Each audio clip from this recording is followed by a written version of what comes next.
Okay, folks, welcome to my final review of The Great War of Separation number 2, where I ask the question, who wrote this? We know from the credits page that, just as with The Great War of Separation number 1, the writer is listed as Chuck Dixon and Eric July is down as story outliner. But I don't think it's so simple as that, and I think you'll see why in a little bit.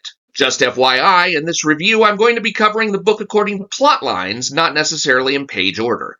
In the major plotline, we find that Isom's father, Jacob Silman, has been tasked by Texas Governor Plessy Sanders with finding accepts to fight for Texas. But apparently, Texas is all hat and no cattle in the accept department. Texas does have a secret weapon, though. Aggies! Those nerds at Texas A&M think they can make accepts. As if on cue, right that moment, retired U.S. General Brian Solari shows up. Turns out he and the governor are old friends. Solari spouts some nonsense about the United States wanting them to break his oath. I'm pretty sure that oath was to the United States, but we're not huge on logical consistency in the Rippaverse, where emotional attachment to the state of one's birth supposedly trumps all other considerations. Always eager to hand out battlefield promotions, Governor Sanders offers Solari an additional general star if he'll oversee the new accept-making project. But Solari turns it down, preferring to be promoted purely on merit, which has to chap Jacob Silman's hide because he knows damn well his own battlefield promotion to lieutenant was a government handout. Check out my last review video if you want the full story on that. Also, get a load of these two soldiers looking absolutely mind-blown by Solari's refusal to accept an easy pay raise. You'd think he just told the governor Attack of the Clones was better than Avengers Endgame. Still, despite Solari's insistence on earning his keep, somehow he's been accepted into the Accept program after being tested, vetted, and selected in less than 24 hours, according to the establishing text, saying this is literally the next goddamn day. Pretty sure the governor greased some wheels to get Solari signed up for this program, unless all that careful testing, vetting, and selection consisted of a blood pressure check, a breathalyzer test, and a high school transcript, because even a 23andMe takes about a week to actually run a person's DNA. Explaining the accept-making process, the Aggie doctor says, "These pods will bombard you with a mixed array of ions." Solari asks, "Does that mean radiation?" And she's like, "Oh please, this isn't comic book science. Never mind that you create ions with radiation, so basically she's saying, we're not going to blast you with radiation, we're going to blast that other shit with radiation. We're going to take that other shit and blast you with that. Anyway, it's not a pleasant process, but when all is said and done, Solari's physical prowess has dramatically improved, even if his comic timing hasn't, thanks to continually piss-poor editing on Rippaverse's part. Seriously, I think I spent a full minute trying to figure out what the joke was here. Finally, I gave up and moved on to the next panel, only to find I've been looking at the setup of the joke all along and not the punchline. For fuck's sake, Rippaverse, at some point you have to learn how to place dialogue properly. Anyway, Solari ends up with a team of 4 other accepts besides himself having varying powers, and they get their trial by fire pretty damn quick as the United States starts firing missiles at Texas oil fields and refineries in Florispark, trying to cripple the Texas economy. Some of the missiles' payloads are actually armored accepts, whose job is to wreak more targeted havoc than a regular missile is capable of, and it's Solari and his team's job to stop them. Let me just pause for a second here and say Jack Herbert is capable of some beautiful splash pages and panels. He really knows how to capture that sense of, oh shit, here it comes, that a lot of artists never get a good feel for. He doesn't always get it right, but when he does, the results are pretty cool to look at. To emphasize that this is a war comic, the ominous question posed by cover B, "The war is over for someone, but who?" does get answered, but not in any emotion-wrenching sort of way, since 90% of the combatants are people we just met and don't really care about. Other than that, we're treated to a side thread where the young and future Isom has to run for his life from one of the armored accepts. I'll cover this side thread in more detail in my next review video.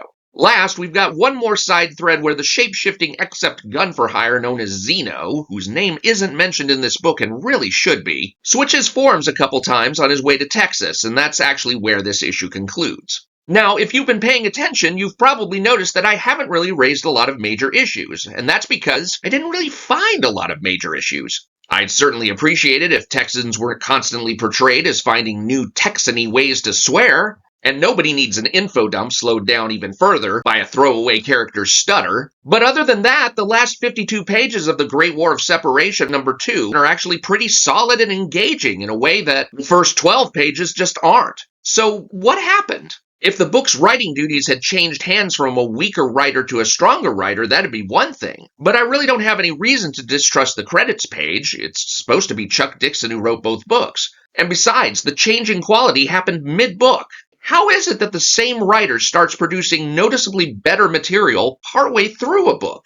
The last time I saw the same writing team produce work of noticeably different quality in mid-stride was on a famous TV series you might have heard of. Only in this case, the change went in the other direction. For 6 seasons, Game of Thrones was some of the best TV ever made. But as soon as Dany, her dragons, and the Dothraki departed for Westeros, it seemed all the talent departed from the writing team, too. Seasons 7 and 8 treated us to some of the worst episodes imaginable, and to this day, many fans of the TV show feel cheated of a decent ending. What happened? The answer is that the writers ran out of the original material. Game of Thrones was planned as an adaptation of George R.R. Martin's series of novels called A Song of Ice and Fire. At the start of the first season of HBO's Game of Thrones series, the 5th of 7 planned novels was right about to be published, so it was assumed that George R.R. Martin would easily finish the final 2 novels as the TV show progressed. Holy fuck, that did not happen. It's 14 goddamn years later, and we're still waiting for book number 6 while Las Vegas racks up wagers on whether the author will die first. Martin's failure to deliver the last 2 books meant that by season 7, the writers were basically relying on the equivalent of all the homework I'd forgotten to turn in for 6th grade history class. Seasons 7 and 8 ended up being so bad that HBO actually gave up and just stuffed as much product placement into the series as they could get away with. Not only that, but HBO even shit-canned the next series the Game of Thrones showrunners were looking to do, realizing that if this is how badly they sucked at keeping Game of Thrones alive without Martin's original material to rely on, no way were they letting these morons create a fictional universe where the South won the Civil War. In a nutshell, Game of Thrones turned out to be a cautionary tale of what happens when you let incompetent writers rest on the laurels of an extremely talented writer's work. The moment the writer's work runs out, the nincompoops are revealed for the talentless hacks they are, and their series dives into the toilet. Now imagine the exact opposite scenario. You're a talented writer who's just been entrusted with the story outline of a novice writer whose writing has only gotten shittier the longer he's been in the game. How do you think that's going to play out if, say, the original material you've been tasked to adapt into a 230-page comic book series only has 56 pages worth of material? Well, you might expect that your first 48-page book will be of noticeably low quality. Then you might suspect the first 12 pages of the next issue will be just as bad. But once you've managed to consume all the boss's shitty material and finally have room to flex your writing talents in full, unconstrained by the mediocre framing of an amateur, then probably the quality of the second issue will improve immensely. And my theory is that's exactly what happened here. We're now looking at all Chuck Dixon, no Eric July. Remember, Eric July didn't even have a first name for his character Gooding before handing him off to Mike Barron. What are the odds that he had a full plot for the Great War of Separation worked out before handing that off to Chuck Dixon? Probably close to 0. So my working theory is that as of page 13 of the Great War of Separation number 2, Eric July stepped out of the picture to make statue deals and videos about conflict marketing and left the writing duties entirely to Chuck Dixon, which is why the Great War of Separation number 2 suddenly stopped being a lukewarm dumpster fire and instead became a pretty solid book. Hopefully I'm right, because that'd mean the Great War of Separation number 3 and 4 might actually be books we could look forward to.